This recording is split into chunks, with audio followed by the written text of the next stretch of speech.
Hello, my name is Kobe Warner, and this is KOBLIZZY. Welcome back to another episode 61 to be precise. And my God, there's a lot to talk about. I say that every week, and every week it's true. There's always so much to discuss.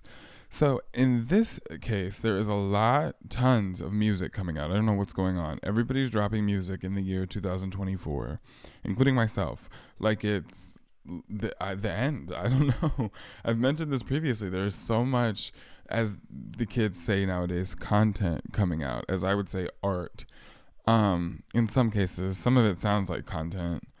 Some of it sounds like, songs made for a TikTok trend. But what happens if they ban TikTok? Then what are you guys gonna do?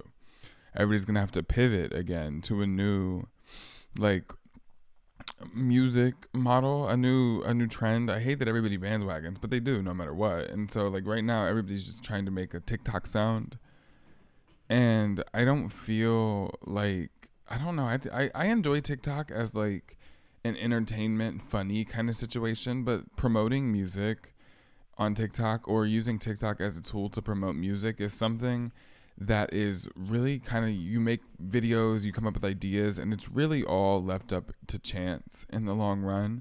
And so it kind of bothers me personally, even though it's the first thing somebody's going to tell you. If you ask a PR person in 2024 how to promote music, they would say TikTok, unless it gets banned. And then everybody's going to say Instagram Reels. Instagram Reels are like on the rise.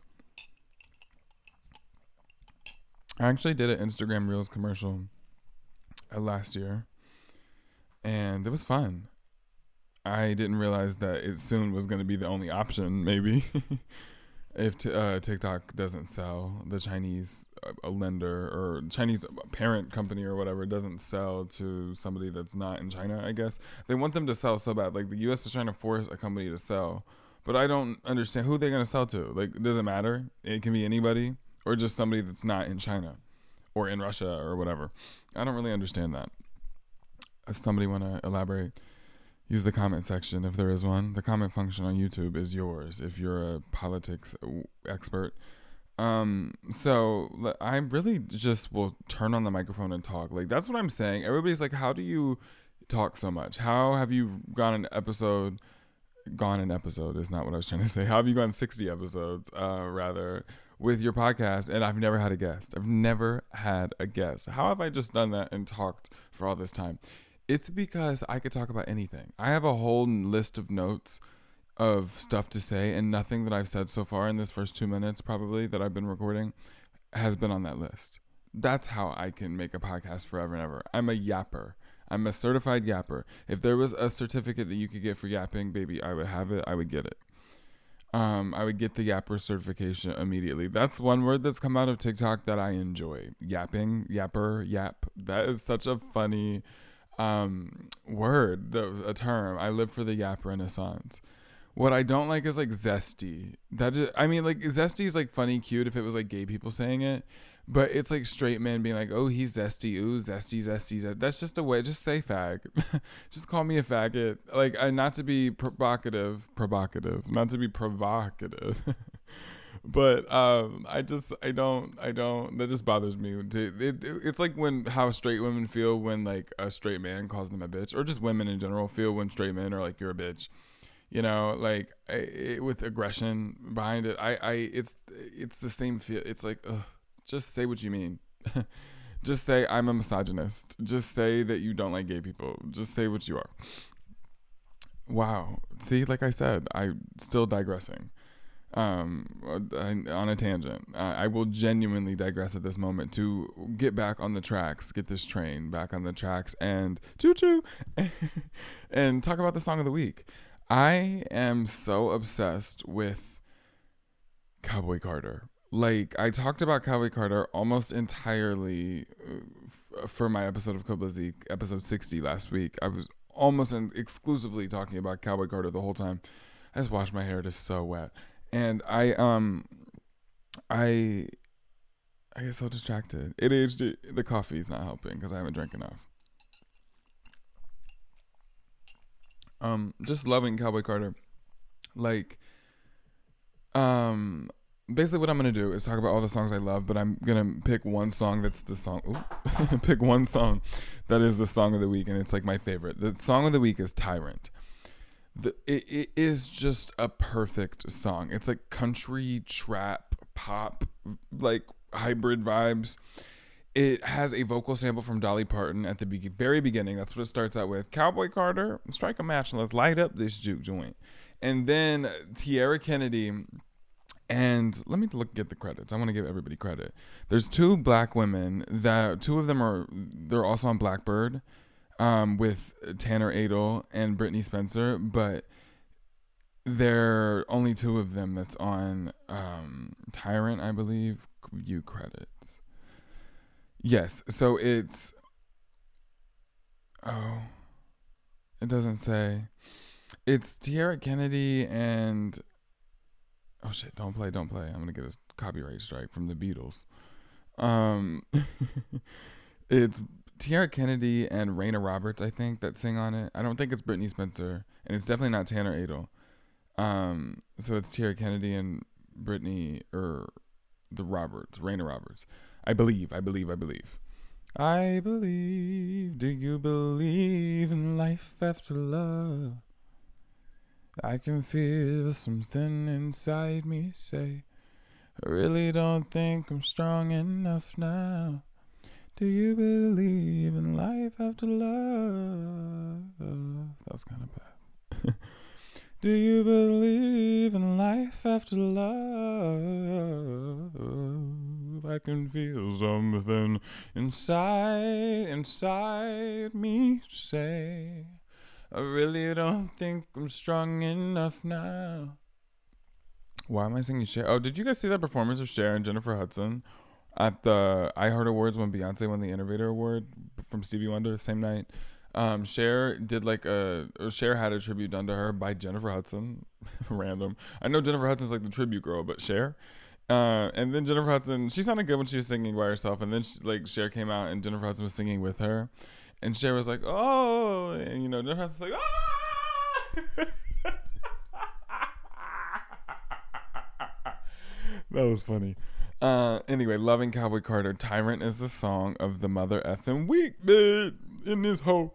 But I'm also loving the Texas Hold'em remix. Beyonce randomly put out this Texas Hold'em remix like a couple days ago. I don't know what day it was, but real random. It wasn't on Friday, and it was just like a remix of Texas Hold'em. And honestly, in my opinion, I like it better than the original song. It's like Texas Hold'em at first, and then it has like this bounce ending, and then it goes into the original ending of the regular Texas Hold'em. And to me, it's just more fun. But I know that if she would have put that out instead of the original Texas Hold'em on Super Bowl Sunday, everybody would have been like, "Oh, it's not country music. It's not country enough." Da da da da. So everything's strategic, and I understand it. But I love this remix. It's kind of It might replace the original Texas Hold'em in my rotation for a little bit. I'm also loving Sweet Honey Buckin'. Might be like number 2 fave, number 3. Excuse me. I try not to burp in the mic. That's no decorum behavior. Excuse me again. I love Sweet Honey Buckin'. There's just so many changes. My favorite part is just, honey, sweet honey, put a flower inside. Stuck in me all night. Love that part. Sweet like honey. Love it. And then it goes, bucking. Beyonce, her transitions in the songs are so funny. She'll go through 3 songs within one track. It's so funny. And I love it. Never stop who you are, Beyonce. That's the thing I love is like, I just feel like nobody's setting trends and innovating anymore. And it's not that doesn't mean people don't make good music. You can make good music and it can be basic or uninventive. And I don't mean to be reductive. I don't mean to take, shine away from other people's art. There are amazing artists. I just feel like most of the people who get a lot of the attention are not making that amazing art. And it doesn't mean the songs aren't fun and the songs aren't catchy or the songs aren't relatable. And it doesn't mean I don't like them personally. I just feel like, why does everybody not understand that Cowboy Carter is a masterpiece? That it is not just a country record from an artist who has had an almost 3-decade-long career, who has been experimenting at every genre before then, who is from Houston, Texas, baby. and who is a person that is a musical genius, to say the least. Not just an amazing vocalist with an amazing stage presence, with a dancing ability and stamina, but a person who gets in the studio and innovates and collaborates and doesn't let you people bully her into writing all the songs by herself, even though she could, because she knows that the best art comes from collaboration. Any artist knows this. Any real true artist knows this. And I will never forget during Renaissance when Diane Warren was getting on Twitter talking about, why is there so many songwriting credits? What is the purpose for ever having so many songwriting credits? Diane Warren acting like she doesn't understand the principle of sampling. As a person who's been nominated for like 15 songwriting Oscars, been writing all this time, just wanting to be an asshole, really, in my opinion. And that shit just bothers me because you guys should understand. Most artists get it, but when people are just purposely dense to the fact that people sample people, and not just sampling and it makes your credit list dense, but those people get lifted up. If those people are on at least half the album or whatever, they win a Grammy. If you win a Grammy, it is like you lift people up. They get money, they get residuals, they get it's just, what is the problem? Stop bullying people for their credit list. It's great if you have 2 people on your credit list. It's great if there's 100. It doesn't matter. If it's a good song, it's a good song. You'll say, oh, you don't write your songs, and then you love Britney Spears. No shade to Britney Spears. That girl didn't write them songs, and they were great. They were catchy. Some people just don't do that. Some people's talent is songwriting. Some people's talent is performing. Some people's talent is singing. Some people's talent is smiling and looking pretty. Some people's talent is gowns, beautiful gowns. Some people's talent is all-encompassing. Some people are Beyonce. Cowboy Carter is a masterpiece. So back to, again, another tangent I just went on. Back to my list. I also love flamenco. I love daughter, love flamenco. And I think, honestly, one of my favorites is Levi's Jeans. I'm not a huge Post Malone person. Not that I don't like him. I just don't really listen to men. I don't listen to a lot of male musicians unless they're gay. And so I wasn't familiar with Post Malone's gig. I did not know he sang like that. And these clean vocals that he's serving on Levi's Jeans are beautiful, but also the song's just really catchy. When Beyonce's like, baby, let me run in that snake on my venom, denim on denim on denim on denim. I'm like that Wendy Williams meme. I always reference that meme. I just love it, and I hope she's doing well. I love you, Wendy Williams. I always talk about her, but it's just, I love her, honestly. She is the OG. She is the original. I just love her so much.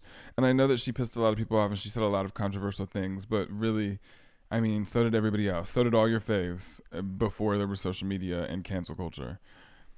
And I just think she's an inspirational icon who, I mean, just really, I mean, had a hard life, struggled with addiction, had a horrible husband she found out in the end with the double life. And then loses her TV show and her successful career that she's worked so hard to build to dementia before 60. It's sad, or at 60. It's just very sad.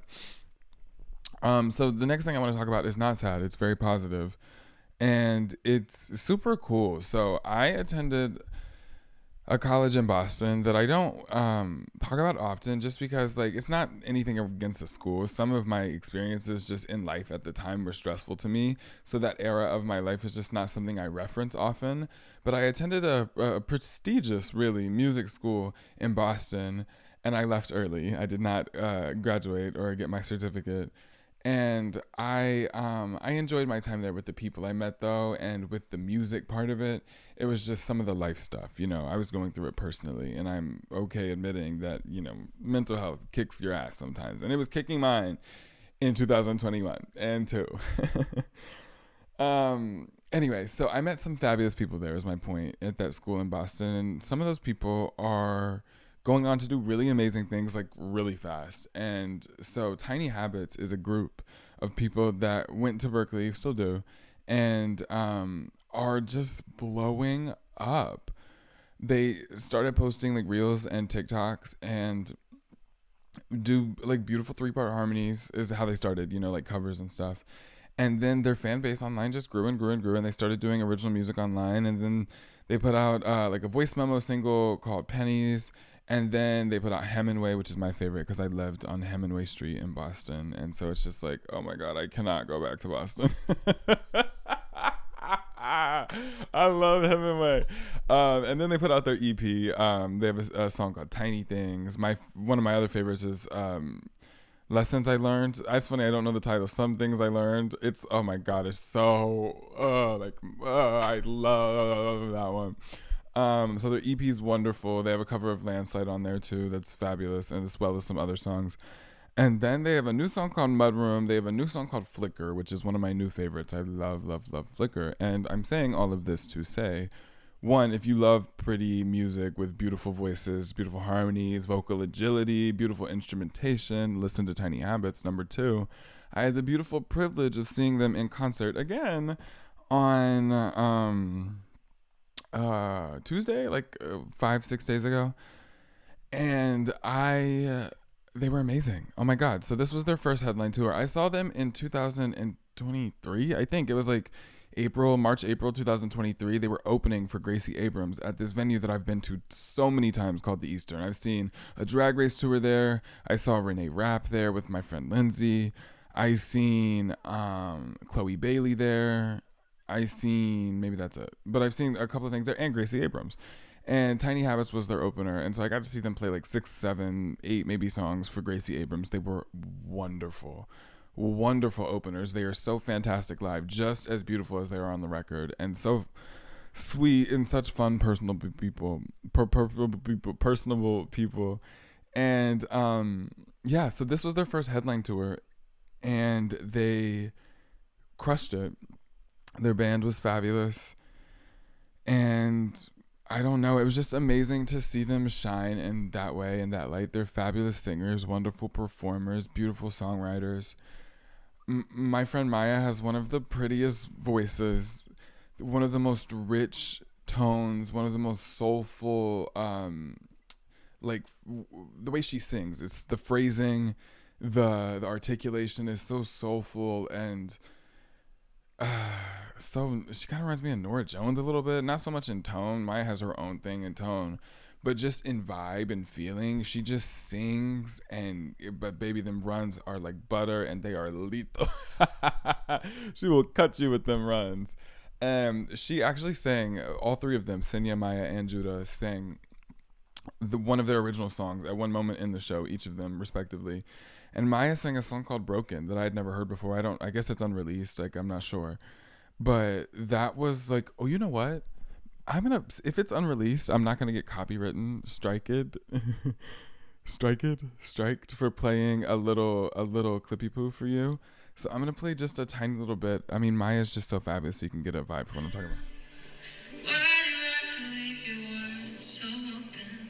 Something else like broken trust or bored of us as someone else you're holding. Indeed. And see you again. Hey.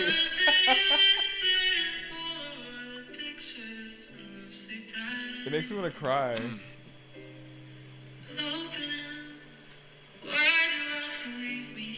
I don't want to stop it, but I want you to buy tickets to their show. I don't want to give their whole gig away. Shoshana Bean is one of my favorite singers. She's a person who started in musical theater, went on Broadway. She makes albums, and she's an artist. She's a songwriter. She's a beautiful performer. She's going back to Broadway in Hell's Kitchen with Alicia Keys as the composer. And Shoshana, I did one of her master classes online in the pandemic in 2020. And one of the most important things that she taught me is sometimes it's not so important how you sound so much as how you make people feel. I got goosebumps relaying that message because it's so true. It's not always so much how you sound, so much as what feeling you can bring to people. And that is a belief that comes from theater, I think, because in theater you're acting, and so you have to interpret things, and a lot of time the emotion that you're bringing to theater performance is not necessarily that of what your character is feeling. Sometimes you have to pull from real life feelings and experiences so you can give a real, legitimate, convincing performance in theater, on stage. also when you're acting for the camera. And so that belief that when you're singing in a musical and you have to, bring emotion to the song, sometimes you pull from other things. But that sentiment can be taken into, all performance, making people feel. And whether it's entertaining, whether it's sad, whether it's upbeat, whether it's just jovial, whether it's melancholy, whether it's depressed, whether it's angry or frustrated or pent up aggression or whatever it may be, it making them feel it, making them relate to you, making them understand where you're coming from. And when you sound like Maya, you could get away with just singing beautifully. But Maya opens her mouth and she makes you feel. And she sounds incredible at the same time. And it makes me want to cry because I've experienced a lot of incredible performers. And I always say, one time I said, there was this, referencing all these wonderful, iconic legends today, like that Shoshana Bean. She's a legend. That masterclass that I did with her in 2020, there's some things that she said to me that I wrote down. I even videoed it, like, as I was doing it. It was on Zoom, and I had, like, my phone over here videoing the whole thing. And there were some things, there were some things that she said to me that I will never forget. One thing being what I told you. There was another legendary icon, Guthrie Ramsey. He's an author as well as a musicologist and a teacher, a professor, And my dad and I had a meeting with him on Zoom as well one time. And he's from Philly, I believe. So I've never met him in person, but we had a Zoom meeting one time. And I was saying, like, Beyonce is the best ever. Like, Beyonce is like everything to me. She's the best. And I believe that, by the way. She is the best and she's my favorite. I think there's nobody in mainstream that is as good as she is. But he was like, I've seen way too many performers and singers to declare somebody the best. And it's not that, like I said, I think Beyonce is the best, but that's another thing, is that I've seen a lot of amazing performers in my life, and it's hard to say anybody's better. I really might need to go back to speech therapy for real. Like, I might have something going on. People say it's what am I gonna? Oh, it's hard to say people are better than somebody else. It's difficult to compare artists. You shouldn't do that. But when I moved to Boston, there was a couple of people that I heard sing or perform for the first time in various settings. And I had never felt that way when I heard somebody sing before. And when I heard Maya sing, that is the feeling that I got. And what's so special about her is every time she opens her mouth, I feel the same way. It's like, wow, it's just such a special, it's such a special ability and such a special talent. And I'm so proud of her. That Broken song broke me. And I have listened to that video a couple of times since then, and it's just so beautiful.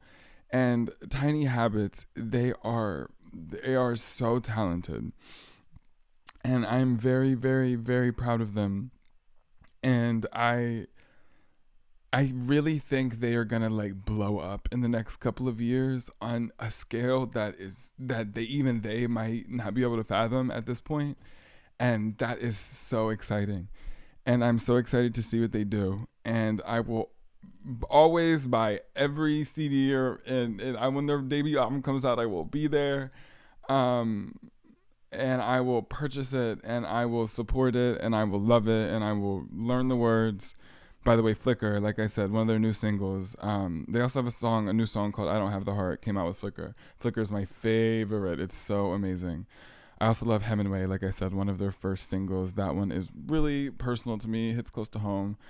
I lived on 2 different buildings in Hemingway Street. They were right next door to each other. And I kissed people on those doorsteps. And, baby, can't go back to Boston. Oh my goodness. It's just, it really just brings emotion out of me because it's not just beautiful music and emotional music, but it's personal connection. And so their show in Atlanta was incredible. And if there's any tickets left on their tour and they are coming to your city, they haven't been there yet, baby, buy them up. They are incredible. You should buy their tickets before they're as expensive as Taylor Swift. before they're as expensive as Taylor Swift, because they are headed that way. So, moving on, there is a theory about Tyrant that I kind of saw online, but I've taken with personally and run with, about the song of the week, Tyrant. Beyonce, Cowboy Carter. She's a tyrant every time I write it. So it starts with a sample. Dolly Parton says, Cowboy Carter, light up a match or strike a match and let's light up this juke joint. I think that's what she says. And then it starts one by one. Let me pull up the lyrics because that's actually the important part. And I believe this is when those two black women, Tiara Kennedy and Raina Roberts are singing, is this beginning part. And I don't know if Dolly Parton's singing at this moment as well too. I can't really tell the mixing. I can't tell. But the lyrics are one by one. You hang them high. Your hands are steady and you sleep at night. How did you turn your heart to stone? I don't want him back, but I can't let go. Hangman, answer me now. You owe me a debt. You stole him from me. I hated you once. I envy you now. Just tell me how. Yeah, got that. And then Beyonce comes in after the beat drops. And I'm believing that, like, the first part is supposed to represent, like, Beyonce or, like, Dolly Parton. And then when Beyonce starts singing, it's like Jolene. Like, Jolene's perspective. First person, point of view, Jolene. Because she's saying, oh, she got that water. Hangman got that water. Act like you don't know. Giddy up, giddy up. I sound a mess. But don't pay me in gold. Giddy up, giddy up. Back outside, I'm on the road. Giddy up, giddy up. Beyonce said, when the sun goes down, you can hear her body howl. And so obviously this is Beyonce talking about Jolene now, but she doesn't say you can hear my body howl. You can hear her body howl. I feel her eyeing me like owls. Hide your man when the hangman comes to town. So I think Jolene's the hangman. And then it goes into the chorus and it says, she's a tyrant every time I write it. She's a tyrant, not I'm a tyrant. She goes on later to say, I'm a tyrant every time I write it. But this time, the first time, she says, she's a tyrant every time I write it. Make it look so good, try to justify it. Write it like hydraulics. And so then I think it goes later into like kind of Beyonce's perspective, like basically I'm better than her. But I feel like it starts as like, I feel like this is a commentary on Jolene, which is why Dolly Parton sample is included in this song. I think that's why it's important. And I think those women singing at the beginning of the song are kind of reinforcing or representing Beyonce or Dolly's Parton in that whole Jolene thing. I think it's like a triangle situation. This is like a story time. So I just want to discuss that, just throw it out there. Delusional Hive. Now I want to talk about Eternal Sunshine. I'm referencing Eternal Sunshine because I'm looking at a picture of it like over there. But Eternal Sunshine, Ariana Grande, an album that came out just a couple of weeks ago. It came out in a couple of week period where I was traveling, and so I didn't get to talk about it really in real time that much. And then so much other music was coming out that when I was coming back, I was trying to talk about Cowboy Carter only because I was so gooped, and I couldn't talk about 27 songs of Cowboy Carter and then talk about Eternal Sunshine and the Slightly Deluxe. But first of all, let's talk about that Slightly Deluxe. Thank you so much, God, for reuniting Troye Sivan and Ariana Grande on a song like Supernatural. That remix is perfect to me. I fully listened to that more than the regular version of Supernatural. I love that song, but Troye Sivan on there and Troy Baby being at the beginning, it's perfect. Thank you for that. Other than that, Eternal Sunshine was a huge surprise to me because Yes And was such a house influenced track and it was a lot of fun, but I thought the album was going to be more dancey and more in that avenue of songs. And then Yes And was kind of like an outlier on the album. I feel like there's nothing else on the album like it because most of the album was really rooted in like a Y2K kind of pop R&B sound. It felt very retro, not dated, but very retro, very Y2K. Kind of like a period piece. And the reason I say a period piece even is because Eternal Sunshine itself was, it's a concept album. It's based on a movie, Eternal Sunshine of the Spotless Mind. And I still haven't watched it. I said last week I was going to watch it. I haven't made it yet, but I'll watch it soon. I really do want to watch it and know what all the hype's about, which is what I said last time. But so it's a concept album. It's kind of a period piece, and not only because that album came out in the 2000s, and the album has like a 2000 sound. So to me, it's like a whole situation there. Apparently, there's a lot more music videos coming out. I wish we would see them. I don't know where they are, but I'm excited to see where she takes the story. We Can't Be Friends is very much based on the movie Eternal Sunshine of the Spotless Mind. And Yes and was referenced Paula Abdul, the song sampling Vogue, interpolating Vogue. So it's all very referential, and I'm loving everything so far with this Ariana Grande comeback era, kind of after Wicked. Since her first album since 2020, the pandemic album Positions, which I love, but everybody else slept on, and that's so annoying because it's some of her best work. But everybody, I don't know, the album is so good, and everybody just like paid it dust. But yeah, so Eternal Sunshine's lovely. I guess I will go through the track list very quickly and tell you what my favorites are. But like guys, so much music has come out. It's hard to like go back and talk about these albums that came out weeks ago. When Tori Kelly put out her debut, or not her debut album, her self-titled album, which is basically like the deluxe version of an EP that she put out that I loved. So I love it. It's very good. Conan Gray put out an album called Found Heaven. Both Tori and Found Heaven I've been listening to. Older by Lizzie McAlpine came out the same day. I haven't been able to finish that one yet. Glorilla put our album Everything. I haven't heard all of Everything yet either. Doja Cat put out her deluxe. Did I say Doja Cat? I meant Glorilla, by the way. Everything's Glorilla. And then Doja Cat. Ooh. And then Doja Cat put out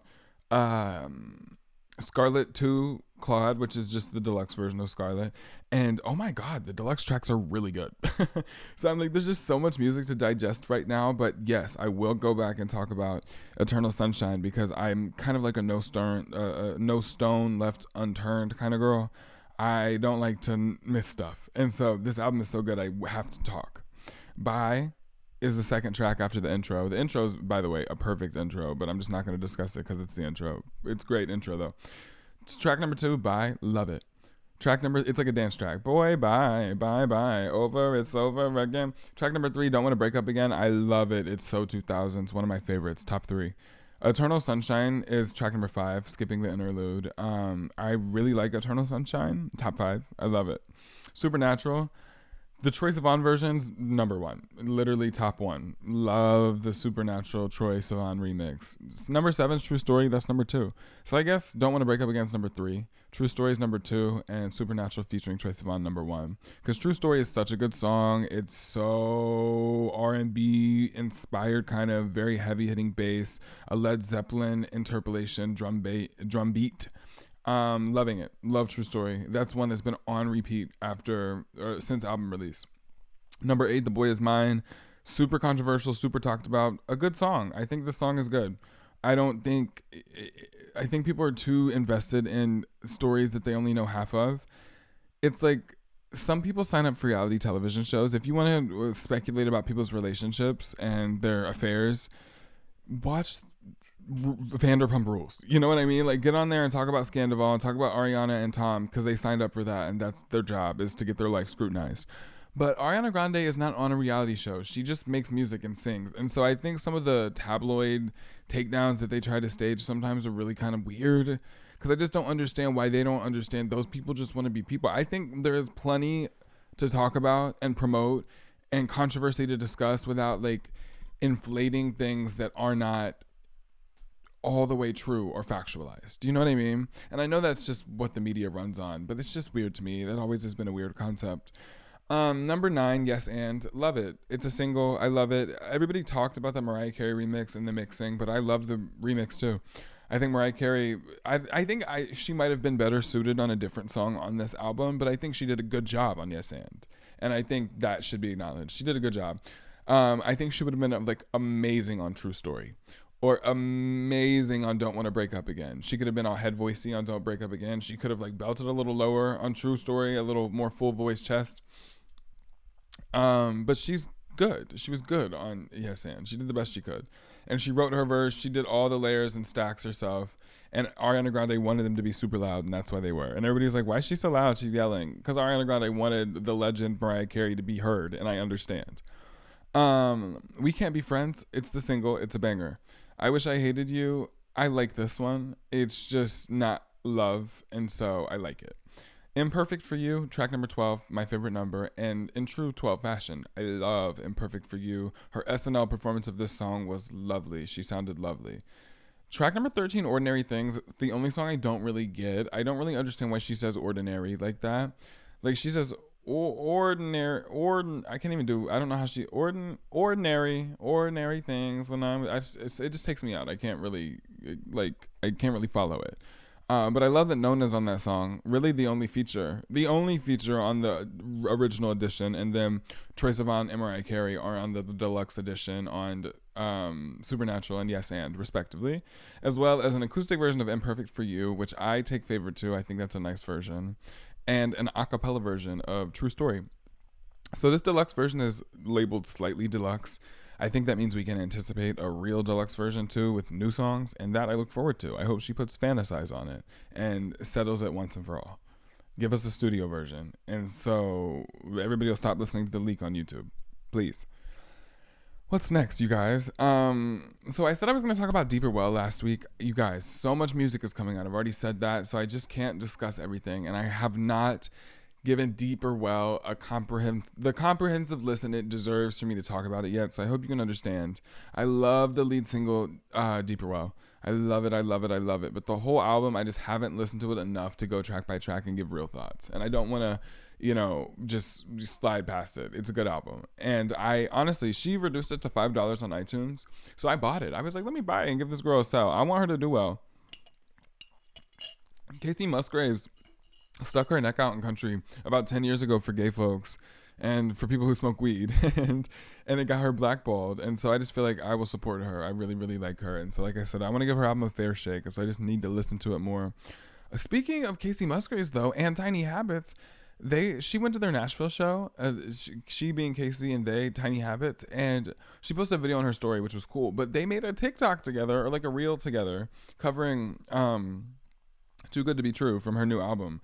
And I just thought that was cunty. Tiny Habits, like, you guys, like I said, they're popping off. They're on the come up. Love that for them. So I'm not going to talk about Deeper Well next week. Maybe the next week. Sorry. Like I said, lots into music. In Your Hands, Halle put out a single a couple of weeks ago. I like that. I just want to mention, loving that. Beautiful vocal performance.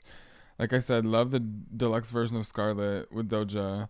Conan's new album Found Heaven's very 80s pop, loving it. And I'm loving Tori's self-titled album, Tori, love it. Tori Kelly, you ate. So now that's all the music I'm going to talk about, and I want to move on to Dance Moms, because I finished Dance Moms. Like, when I was a kid, I watched Dance Moms up until like when Maddie and Mackenzie left. Like, around when they left, I stopped watching. And so I rewatched all of that. And so most everything I'd seen up until that point, even though I didn't remember it all, it was a nice refresher. But I rewatched all of seasons 1 through 6. And then everything after that, I did not remember. I'd never seen before. So season 7 and Abby actually going to jail and the show ending. And then she came back in 2019 after she got out of jail and survived cancer. And her legs were paralyzed and she was in a wheelchair. And she did season 8. And then I don't know why that got canceled. I never looked into it further. I guess low ratings maybe. But I watched it all. And my takeaway is that Dance Moms is kind of an iconic show. But once you learn about how kind of traumatized all the girls feel, I don't know if I'd ever like sit down and watch it through again. I love to rewatch shows that I've seen before in its entirety and rewatch them again in their entirety. And like I said, Dance Moms I had seen most of, so I rewatched a lot of it and then watched some of it for the first time. I don't know if I'd ever sit down and go watch it all the way through again, just because a lot of the girls, or Maddie and Mackenzie, regard, some of the times as traumatic. They were overworked. They were dealing with abuse for value, entertainment value, shock value, reality television. They were just children, babies. And so I know that they're doing like a reunion this year, and JoJo was kind of like talking shit, referencing like Maddie and Mackenzie not showing up. But I just feel like if they don't want to be involved, they don't have to be. And that's kind of it. Moving on. Like, they'll be friends with who they want to be friends with, and they don't want to come to the reunion, they don't gotta go. It's been years.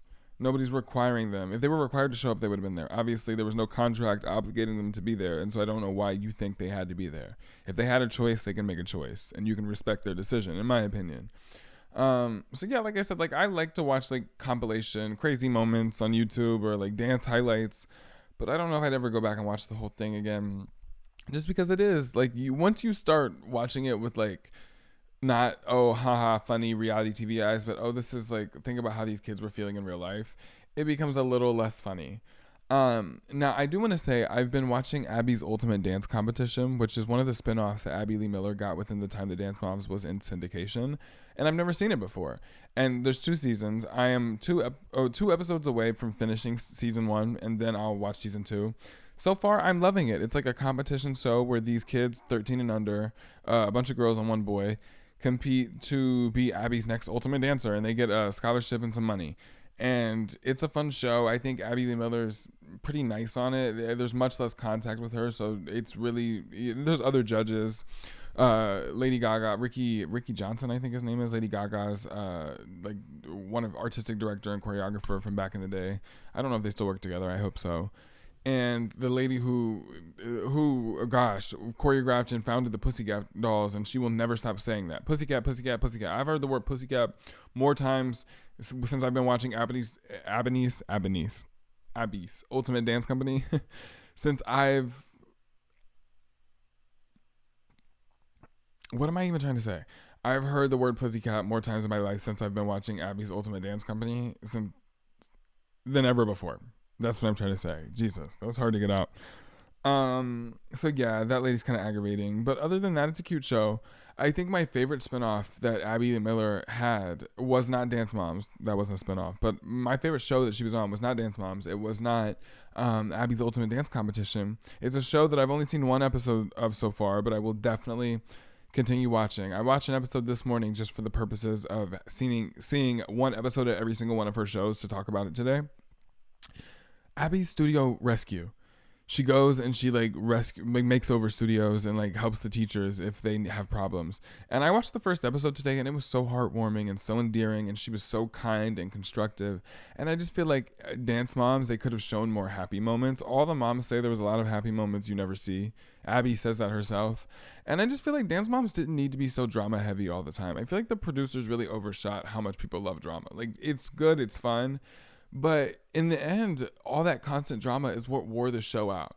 The only reason people like to watch the moms fight seasons 1 through 6 is because they had a relationship with each other for the most part and knew each other for the most part outside of the television show. From season 7 and 8, most of the girls were random people they pulled in from wherever, besides Nia and Kendall and Kalani on season 7.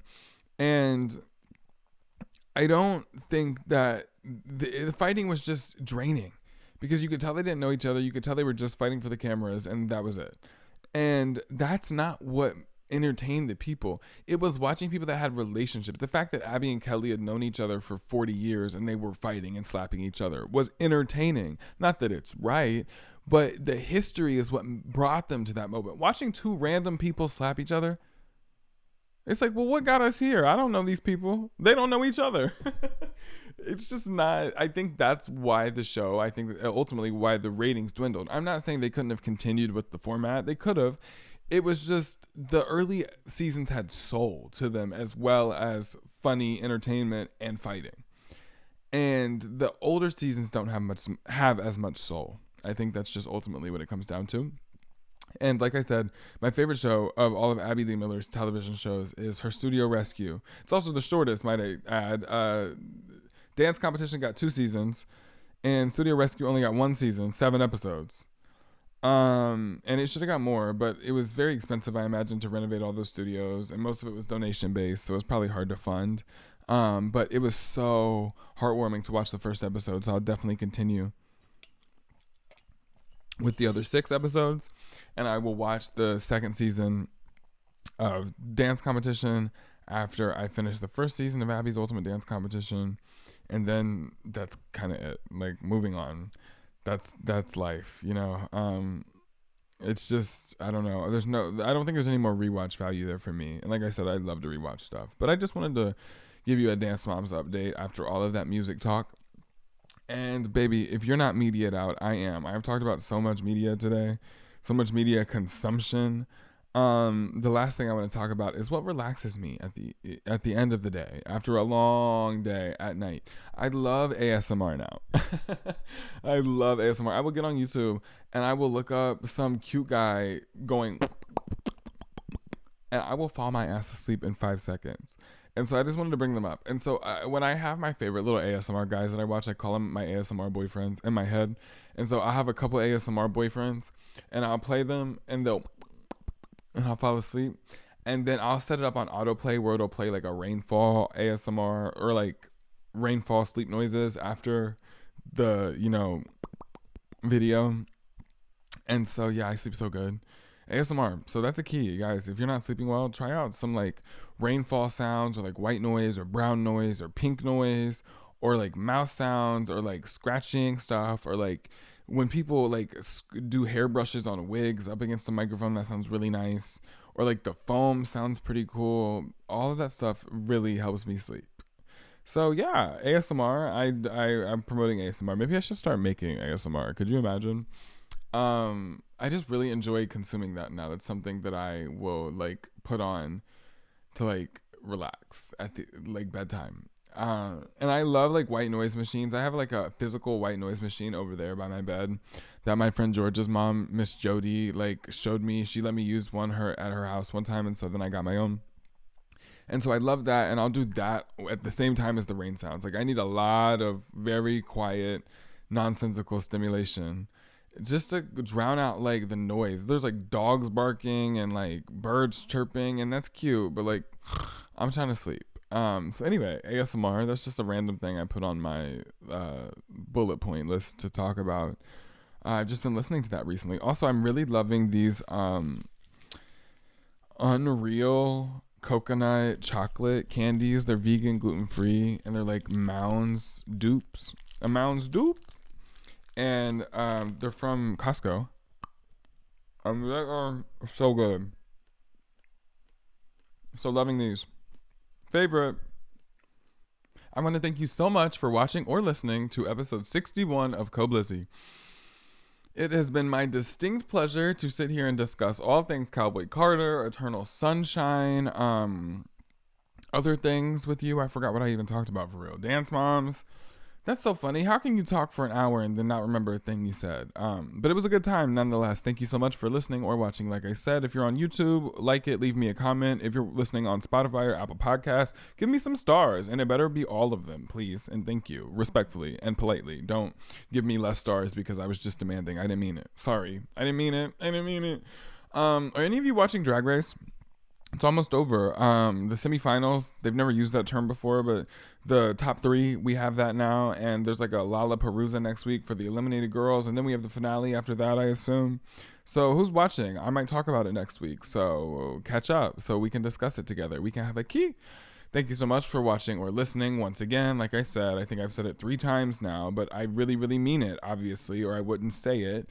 And you can follow me on Instagram or TikTok at KOBLIZZY if you so choose. You can also see all things me, all things Kobe, all things KOBLIZZY at KOBLIZZY.com. That is KOBLIZZY.com. You can see all my pictures, modeling pictures, all my podcast episodes. You can contact me, write my business email, see all of my social media accounts, as well as my music, all of my original music, and my YouTube channel. All those things are linked there, KOBLIZZY.com. So yeah, that's the landing page for all things me, and this is where we will be ending, right here.